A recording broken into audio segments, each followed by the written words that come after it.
Hello, Plant Anglican family. I'm Carrie Loughran, the editor of the Plant Anglican newsletter, and I just wanted to share with you a recent conversation that I had with the Reverend Adam Lowe. He is based just outside of Brisbane in Australia.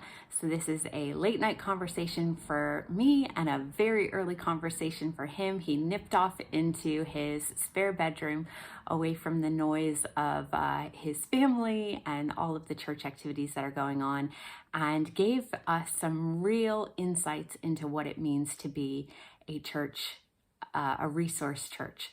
So I hope you enjoy and just find some inspiration and are really uplifted by this interview.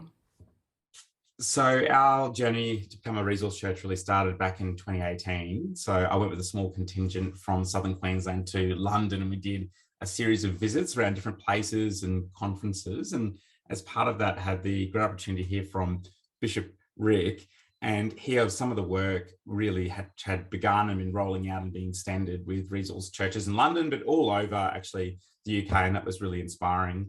When we came back to Australia, the small group, the five of us, put together some reflections and really try to set a framework, a strategic framework going forward for our diocese, which is an enormous area geographically, much larger geographically than the entirety of the UK, so the whole of southern Queensland. And so we came up with a framework for growth for parishes to really enable flourishing of parishes.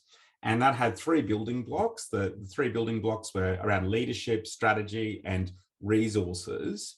And right at the heart of the strategic strategy, or the strategic pillar, was resource churches. So we really saw an opportunity to establish some resource churches in our diocese, leveraging what strength and health there may be in some places, really geographically positioned, that they might spur other places on. So that was back in 2018. And then really not long before COVID, the resource church project started, and we started with a number of churches, resource churches that were selected. And really that was on the premise of those churches being able to share with others and come alongside others, be invited into a relationship and look for opportunities to partner as well, with potentially the possibility down the track for planting. That wasn't as much of a priority in our diocese where we're at compared to where you're at in the UK. And even the resource churches, there was a sense that this was also an opportunity to be a catalyst for those resource churches to grow as well. Some of those were further along that journey than others. And so there was almost a sense of some of the resource churches being resource churches to the resource churches too. Then for St. Bart's involvement, so we're located west of Brisbane. So we're a couple of hours west, which will sound like a really long way, but it's not that long really. It's about an hour and a half from Brisbane, and we're a city of about 150,000 people, but with a 300,000 person reach. And St. Bart's is a growing regional church, and so we've seen God work in extraordinary ways. And as part of that, our heart as a church, our mission is making and maturing disciples of Jesus, but our heart as a church has been growing outwardly more and more. And I've been personally so inspired to see the way in which there's such outward generosity in the UK, and that's spurred on incredible growth for the kingdom. And so our church has really had a growing outwardly, both to come alongside, to partner, but of course also in the gospel as well. And we have some hopes in terms of planning and preparing for planting and revitalization too. Wow, that's really, and I mean, that's so amazing to see that inspiration, because it's funny. This month, one of our other articles is actually about how Africa inspired the UK. Oh, wow. And it's just really cool just to see how different regions inspire each other. And one of the things you just said was about being inspired by outward generosity. Yeah. Can you tell me a little bit more about how can you take that concept and try to instill that culture or that feel of generosity and that movement of generosity in your region? So as a church, we've been really inspired by the example of others in terms of outward generosity, and we've seen that from a distance, and for those who visited as well in the UK. And also more locally, we've been so thankful for churches around Australia whom, when we have visited or asked to visit or asked questions or asked for key resources, they've been so generous to share. And we think that has such a powerful effect for the the kingdom. So we think that's really important. So as a team, that's really spurred us on. But that has also had a much broader effect culturally within the life of our church at St. Bart's as well. I think the key ways that we have communicated that is, of course, primarily through teaching. The gospel is fundamentally generosity. It's grace. It's a gift given to us freely, not by any of our doing. So it should be right in our DNA as disciples that there would be a generosity. Also, in terms of as we thought longer term as a church and our strategy, we're seeing that generosity is really, really key, because we want to see the whole church grow, the whole church flourish for God's kingdom, for God's mission. One of the things that I'm really passionate about is seeing long-term growth and successive generations of leaders in local churches being built up and equipped, so that a church is not just a blip in a point of history, but that we can have successive growth, and then that can sort of catapult out as well in really, really healthy ways. And I think it's a massive struggle for the church of all denominations. And it's been really, really exciting to see the way in which some of that movement has really been growing in the UK. There's been churches that have been really healthy for a long time. There's some really well-known churches in that regard, but to see that flat out more. So we've captured a bit of that vision and enculturated that in the life of our local church. We were really helped by Rick in terms of some of the early conversations as well. And so I remember him speaking to me, I asked him about what has been the change process in London. And he said that we went from opportunity to intention to strategy to culture.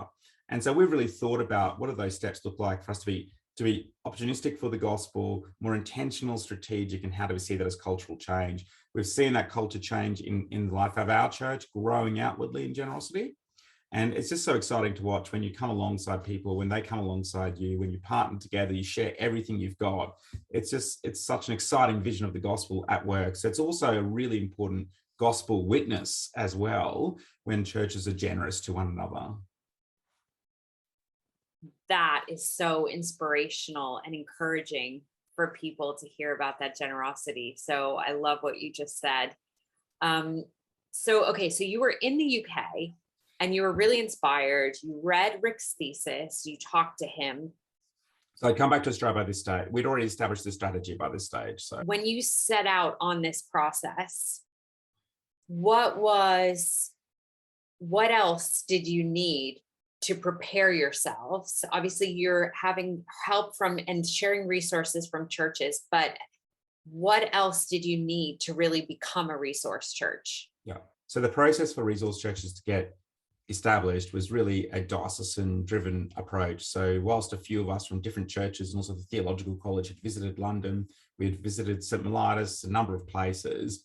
When we came back and proposed a strategy to our parishes commission, which oversees parishes, along, of course, the bishops oversee the parishes, but working with the bishops in our diocese. So in terms of implementing the strategy, someone was appointed to implement the whole broad framework of which resource churches were one part.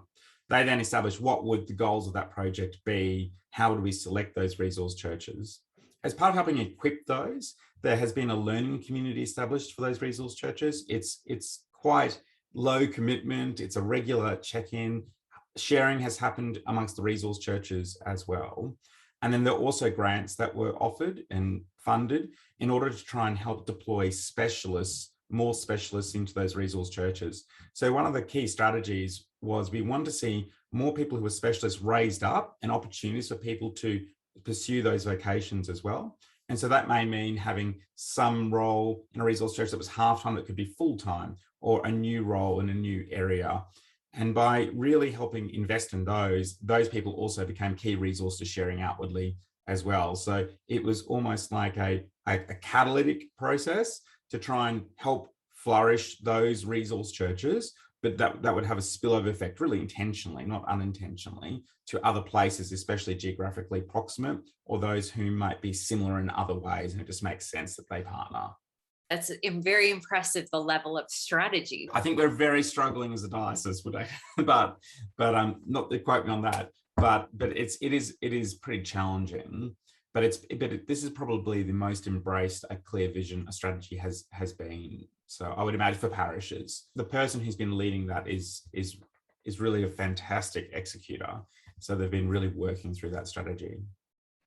Wow. Okay. And so what is interesting to me then is how you were inspired by the UK, but when you came back to Australia and you're putting it into practice and rolling it out, how do you feel that the Australian flavor came into this? Like, how do you feel it's got now your own culture within that? Good question. I think in terms of enculturating it in a way for Australia, but particularly for southern Queensland, there's a couple of things which are really key. Some of the questions that obviously come up is geography and distance. We are so different to the UK in terms of distance. Also, density of population is really different as well. So how would that work? And so part of the key was we wanted a selection of churches, of resource churches who were broadly geographically distributed. So that was really important.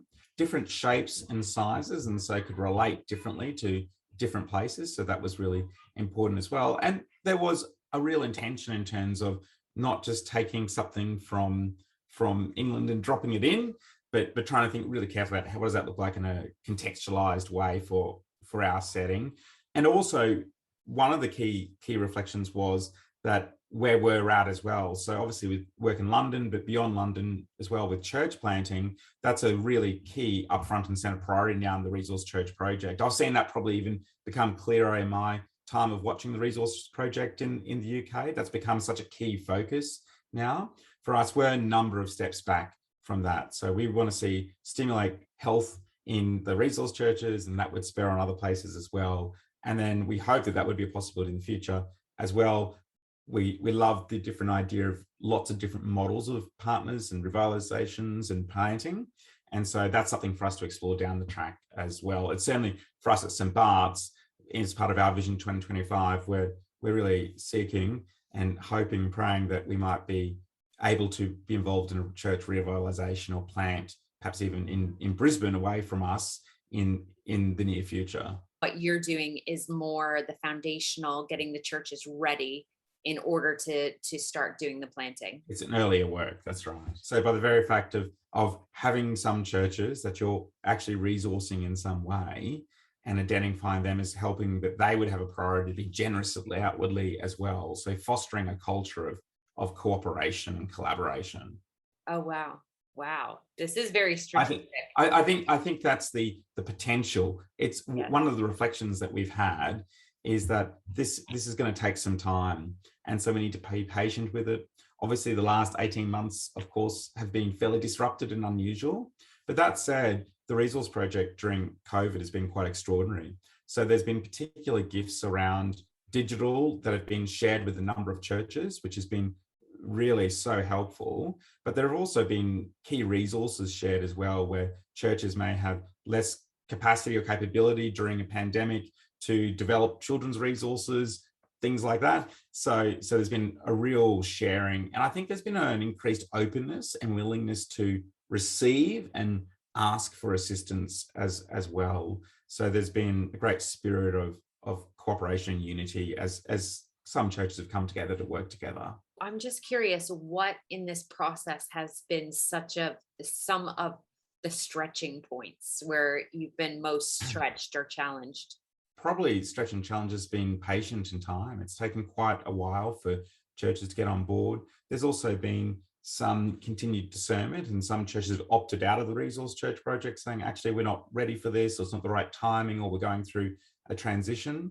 So that's taken more time. So that's been stretching as well. Just getting relationships established can be stretching, not with difficult relationships, but just working out what's the best way that we can work together and partner together. What are the most helpful things that we can do? How do we do this in an efficient manner? How do we meet one another's expectations?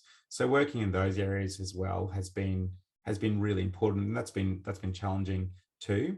Locally, as a church, we've had probably two main challenges. One has been, how do we discern really where we invest? So the team that I work with at St. Bart's have been extraordinarily generous of the time, the gifts, the resources, and trying to think, how do we do that? Because they can't possibly do everything, even though I think they probably have actually fulfilled every request that they have have had. So we've had to think, well, it's wonderful to share, but if we're sharing the same things over and over again, how can we do that in a scalable and replicable way that's more efficient in order that we can share more with more people?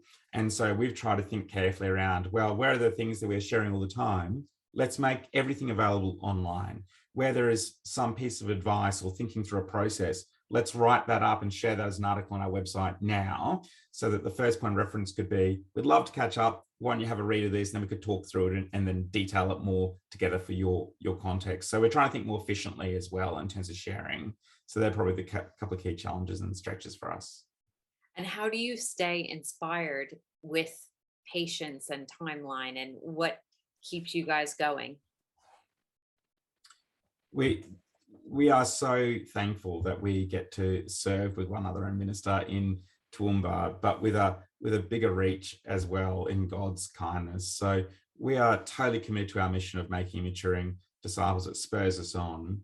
And I think one of the key things which really does encourage us is, as a church, of people being great refreshment to one another. People in our church really value seeing things shared outwardly. They think that's terrific. No one ever resents that staff or volunteers are helping other places. They think that's wonderful. So that's an encouragement in of itself as well. Seeing some of the fruit of those partnerships has been a real encouragement too. But I think having a long-term vision, both our vision for the next 5 years, but also a much longer vision, in thinking, what does it look like for a 30 to 50 year vision of Southern Queensland, to see the gospel being proclaimed, for leaders being identified, raised up, trained, deployed, to see local churches flourishing from transitions of different generations of leaders of churches, planting churches. These are some of the little taste of what we hope for the next 30 to 50 years. And so one of the key inspirations has been watching places like London that have had enormous transformation, but it hasn't been in a year or 5 years. It's been multi-decades. And so when people are faithful to that task, to the Great Commission, but also understand the context of the broader church and how we might, in God's grace, have a piece of that and are working within that, then I think that really helps spur us on to be patient, because this takes time, but God is at work in extraordinary ways over long periods of time, as well as short periods of time as well. So I think really having a 30 to 50 year vision of what may be is really, really critical for us. Wow, that's really inspiring. And I'm curious, where have you seen God move? Like, where is, in these more foundational early, times, where have you seen the Holy Spirit moving, or God already at work, or those little miracles, or just things that you see God doing? Yeah. I'll probably share the way I see the team who I serve with interacting, but then probably 3 concrete examples. So the way the team interacts with such generosity, connecting with people, and genuinely not coming from any place of arrogance or superiority, but just delighting in what God is doing in other local communities, and to see their joy in that and feel privileged to be part of that. That's extraordinary to see how God is at work in the power of his Spirit in those relationships, and people's graciousness and humility in working together. And it's almost a self-selection process. Those people who want to work together, well, they're going to end up working together, and to see how God uses that is really inspiring. So to see God at work in those relationships and partnerships has been terrific. I've seen in 3 key ways God at work in the power of his Spirit, and in ways that we've been sharing, the most common ways that we have shared. One of the key ways in which we have been sharing the Resource Church is with resources. So in terms of around our way we structure teaching and preaching, with small group questions and extra resources and devotional guides and overview for series, we've had a whole number of churches ask us, can we use those? And we've always made those everything available on our website. And so we've given people whole drop boxes of things that they can use with artwork and adapt for their context. And the way you see people have taken that, and that's really enabled them as leaders and in their communities, and also to concentrate on all the priorities in their church as well. That's been really, really exciting to see how God has been at work with that, and see the way in which that's contextualized. We have a really strong children's ministry that has grown phenomenally over the last 7 or 8 years. And St Bart's Kids has really totally changed the way that they organise the materials over the last few years as a resource church. And so that means every single week, the entire kit for our parents' rooms, creche, preschool, kindy through to 6, and also the high school discussion groups, they are all made available online freely to other churches. And they develop it in a way that people can pick it up and use it for their context. And so we have seen some churches use that and commit to using that. We've been doing our kids talks. We started recording during COVID because we couldn't be in person, of course. But since then, we've committed that all of our kids talks are filmed so that other churches who may not have the resource to do this can use it. And so we've seen those pop up all over the world. And that's been quite amazing to see. We feel privileged in that. We've also seen amazing humility and leadership of some key leaders in different local churches. So one church in particular, an amazing leader, so phenomenal, smaller church that is growing, they're a great heart for their community. And they are really resource stretched though around children's ministry. And so the leader came and had a chat and said, loves developing their own teaching series, but they really see that they need to give a boost to the children's ministry. So they said, could we possibly shape our teaching series around some of the things you've done over the last few years? Because anything we explore as adults, that's what all the children are doing as well. It's all aligned. And so they've shaped their next 2 years of preaching and teaching around things that we have done in order they can use all of St Bart's Kids material, because they really want to disciple children and see those integral intergenerationally. So that's been amazing. There's also been amazing ways in which God has been at work through accessibility. So we've been developing resources.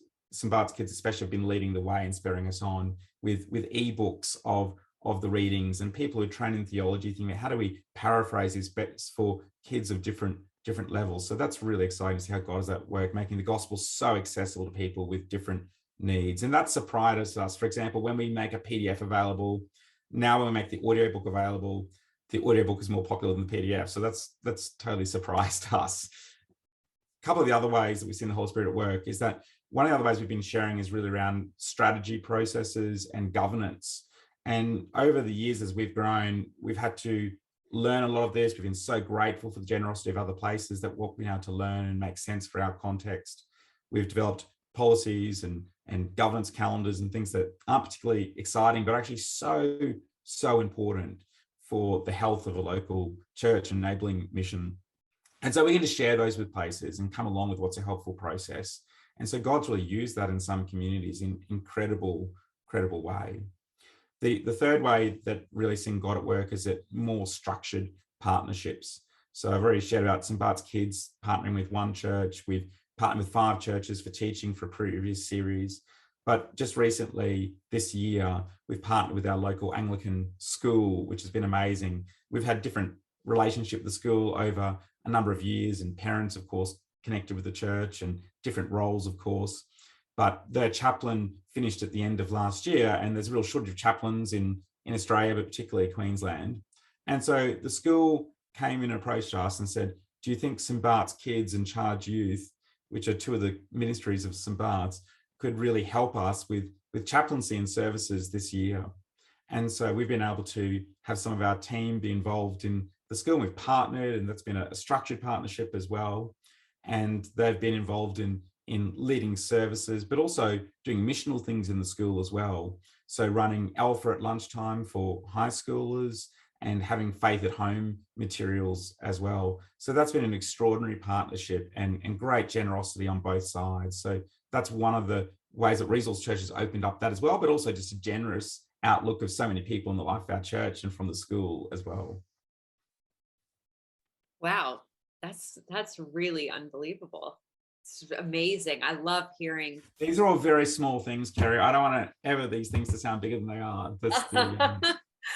No, but it's really fascinating for me. You've had such amazing examples, like with the kids ministry and how those videos are popping up all over. And it might be early days to ask this question, but I love the testimonies of the one person. Do you feel like you've started to experience that yet, or is that something that you're looking forward to in the future? So I think in terms of some of the great stories, both from people who are leading churches, but also who really are hearing the gospel, we've seen incredible fruit. One story is of a local leader who, as I shared earlier, has shaped the teaching structure around what resources they can use. And it's been so exciting to hear the stories in their community. They've had amazing stories of people coming to Christ and really growing in their faith and being equipped for ministry. So seeing how that has enabled them personally, but also as a church. And it's quite extraordinary. That person actually trained in London. So there's something nice in that too, in terms of the generosity from London coming back to Australia, then back to someone who's trained in London, and they're an amazing leader. So that's been incredible to see how that has enabled them. The other way has been through partnerships as a resource church with the local Anglican school. We just had a recent Alpha course, and we just interviewed someone on Sunday who is Korean. The children go to the school. We happened to be there for a chapel service. Some parents were there. We invited them to come along to Alpha. She had had some contact with some people from the church. She had been really inspired by some of the Christian witnesses in the school. But the invitation of Alpha, because of the partnership with the school, she said, I'll come along to Alpha.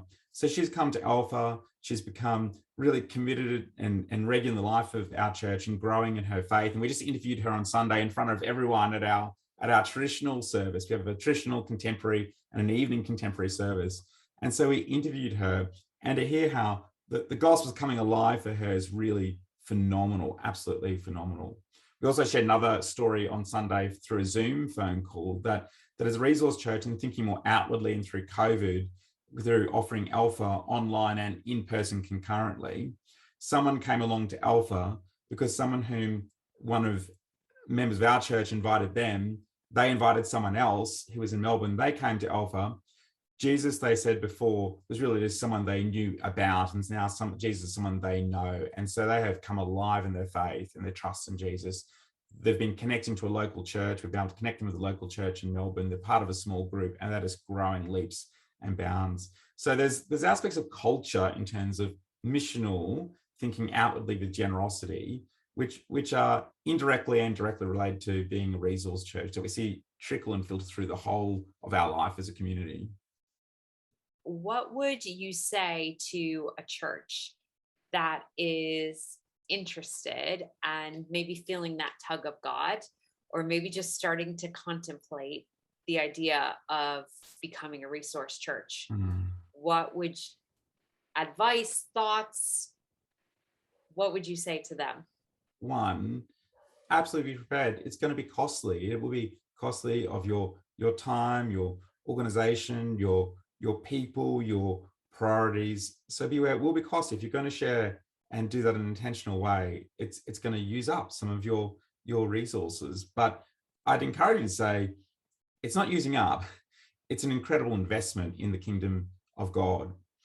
It's really important as local churches that we, of course, lead and seek to be faithful in nurturing our local communities in the core mission of seeing people become Christians and matured Christians as lifelong and whole of life disciples, but also to have a really extraordinary kingdom effect. We cannot possibly do that alone. We need the entire body.